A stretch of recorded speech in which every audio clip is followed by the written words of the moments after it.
Tapos na ang construction ng CR sa farm. Kaso, Marami pang kalat. At meron pang ilan tayong kailangang i-project. marami tayong kailangan pang gawin.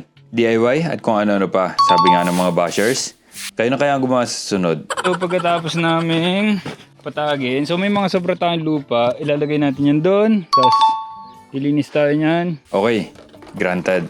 Tanggalin natin yung mga palapa, tatanggalin natin yung mga bunga para hindi siya delikado.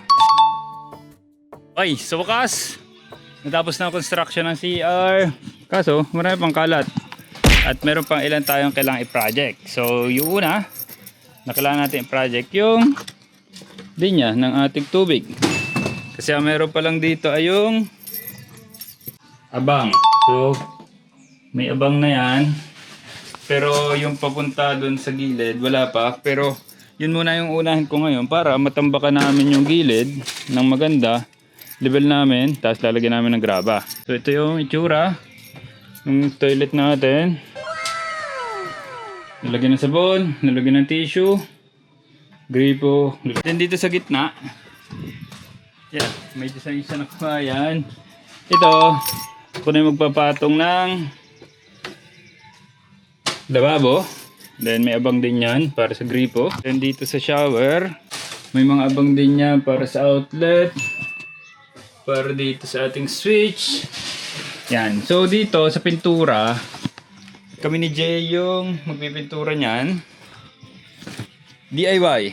Ito naman, yung ating lababo na maliit. Then yung poso. Tapos meron tayong switch. Yan. May kaunting kisame. Tapos may sanipa tayo na kawayan. So nagbigay naman siya ng kaunting variant sa itsura. Tapos sa labas, lalagyan na natin yan ng skim coat. Tapos lalagyan natin ng makintab na acrylic emulsion. So yun, ang plano dito, marami pang linisin. Kaya tayo may kasama dito, si Pupot. Tapos na doon yung isa. Ayun. Nagbabawas ng nyog. So napaalam ko na to sa kapitbahay na aalasin namin, tatanggalin namin yung mga palapa, tatanggalin namin yung mga bunga para hindi siya delikado. Okay, first step tayo. Maglinya tayo ng tubig.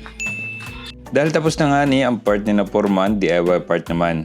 Marami-rami pa ito. Inuna ko na ang linya ng ating tubig dito.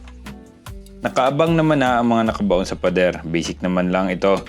Para ka lang nagpapuzzle, putol, then dugtong with PVC cement. At marami na rin naman ako na linyahan na ganito sa bahay. Goods naman, hindi naman ako nagkakaproblema. Okay, so kulang lang ng konti pa pero pwede nang magsimulang magtambak. So isukat naman natin yung ating grease trap dito sa ilalim. Saka yung fittings na ating nabili. Then itong grease trap na malaki naman, ilalagay natin sa ilalim ng lababo natin. Kasi dapat dito maghuhugas na maghugasin ng mamantika. Walang problema yan sa grease trap na yan. Kaso anong sinesetup ko? May palaka dito sa aking pinaproject ka. Sino? Ang irakan. Tagal na siguro niya dyan. Talon! Bah! Napasarap na siya. Medyo kinapos pa ang hose pagkatapos ko mag-install. Aba, ay pasamantagal muna. Gagawin na lang natin ang paraan. Piniram, hindi na binalik. Mula ng December. November pa lang. Nagpunta na ako sa hardware para bumili ng mga kulang pa ng mga materyales. 3 PVC na media blue. Tapos po ay isang elbow na yung kabila po ay thread na female. Tapos 7 na elbow. Tapos po ay isang coupling na may female thread. Tapos isang tipo na media. Tapos mga 10 piraso pong clamp. Iilan naman na ito. Maglalagay kasi tayo ng isa pang gripo sa gilid para sa hose naman. Yung ating lalagyan ng mga gamit sa kusina dito, gawa natin ng mas maganda dito sa sulok na to. Gagawin namin yan habang hinihintay na mainin ang sinaing na niluluto. Bumili lang kasi tayo ng ulam eh. Mahilig ako sa ganito, may mini project. Habang hinihintay nila ako matapos magluto, na sa ganon, ang simula ng break time ay pagkain. Makatulog pa tayo pagkain, para hindi naman diretso sabak. Ganda pala itong side na to. Sa kabila ako sinukat pero sa side na to ko ikinabit. Ganun talaga minsan. Akala natin tama na ang plano pero as we go through may mas maganda pa pala. Kaya goods yun. Naglagay din kami na ilang pa ako na sabitan ng mga gamit natin na iba. Anyway, nagtanghalian lang kami. Bili lang ng ulam para hindi mabala. At pagkatapos, siesta time. Hindi pwede mawala ito. At para magkaroon ng lakas. Maganda na ang itsura ng ating harapan. Papantay na. Ayan. Mukha na siyang CR. Tatapusin ko lang yung paglilinya.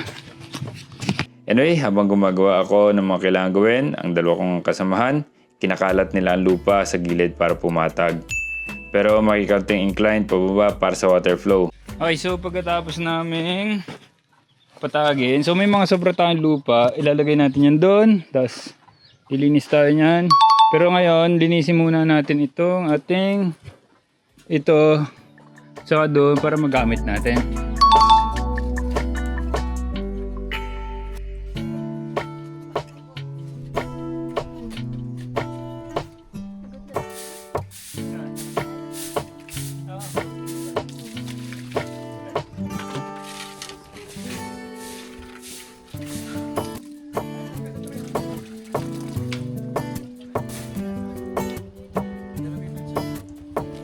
So, idikit natin tong ating lababo na ito para aesthetic tayong kauntian dito. Isa sa nabili natin ay ang laboratory para sa gitna. Eh ako na rin magkakabit, nakakahiya naman eh.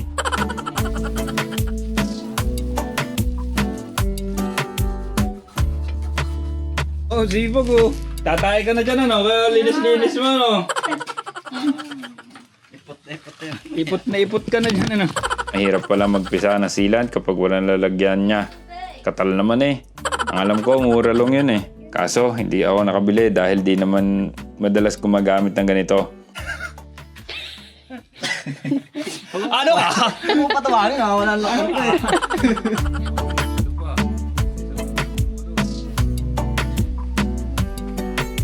Oh, trago enforcer, shoot eh. Eh, pagsakay. Abay, tika lang, baka Pilipin.